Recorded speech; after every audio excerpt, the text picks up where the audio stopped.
Hello guys! Hello Leo! Welcome dito sa aking channel, Kapalaran 888 Leo. This is general reading, so pwede kang makaresonate. Gamitin natin ang ating intuition sa panonood, Leo. Alright. Oh, sorry. Okay, first card mo, Leo, is Serenity. Sinasabi ng bara sa'yo na kailangan mong maging kalmado sa linggong ito. And hanapin natin yung serenity sa natures, sa tao. Diba, like, halimbawa, kahit na sobrang gulo ng mundo, may isang tao or dalawa talaga, mayroong tao na talagang sa kanya tayo nakakahugot ng serenity. Diba? Okay? Ako, personally, sa anak ko, diba, pag niyayakap natin yung anak natin, parang feeling natin, sobrang nawala lahat ng mga problema, gulo, isip, or kano pa man na negative. So, dito sinasabi na isa sa mga pwede mong maging kakampi para maging kalmado ka is yung nature. Okay? Nature. Alright, so let's check the second card.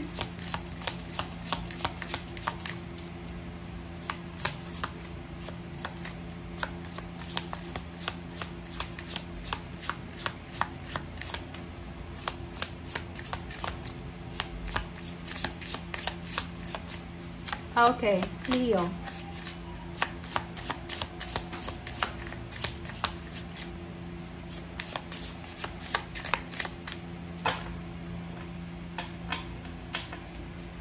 Okay, wisdom. Wisdom is your heritage. Seek knowledge and preserve it. Okay, Leo. Sinasabi ng bara sa atin na napaka-importante yung knowledge and wisdom. So, halimbawa na kung wala tayong alam, magbasa, magtanong, parang gano'n. Huwag nating i-assume, Leo, na alam natin lahat. Which is maganda, diba? Parang isa sa mga billionaires, diba, na sikat, na sinasabi niya na hanggang kaya mong magbasa, hanggang kaya natin umintindi. Huwag tayong mapapagod na mag-aral. Huwag tayong mapapagod na hanapin kung ano yung knowledge or wisdom na kailangan natin sa buhay.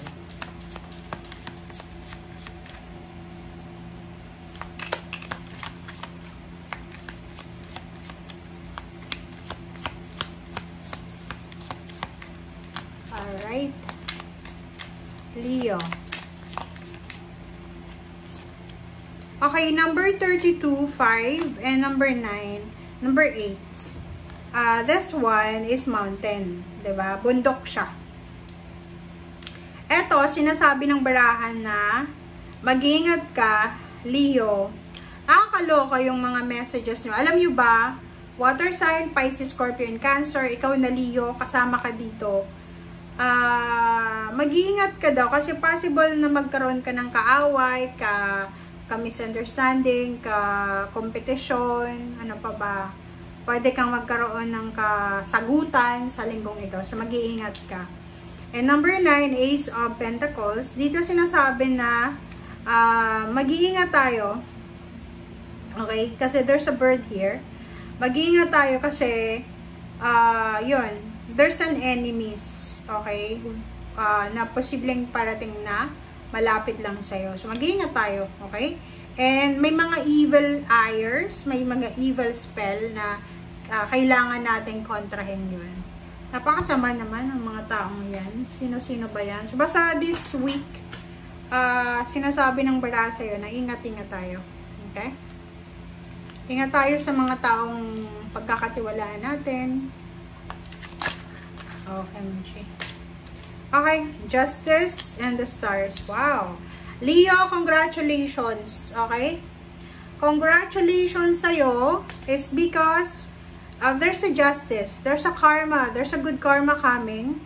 Meron kang wini-wish. Meron kang pinagpipray na posibleng matupad. This is balance. So, ibig sabihin, contract signing, marriage certificate, paperwork, documents na importante.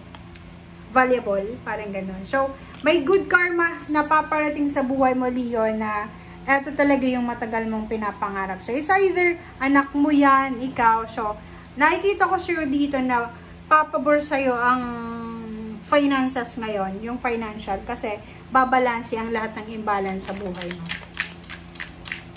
Wish fulfillment, financial balance, wow, strength, physical health issues, no more. Sinasabi ng baraha, may healing sa health. Tapos na, diba? O, tingnan mo.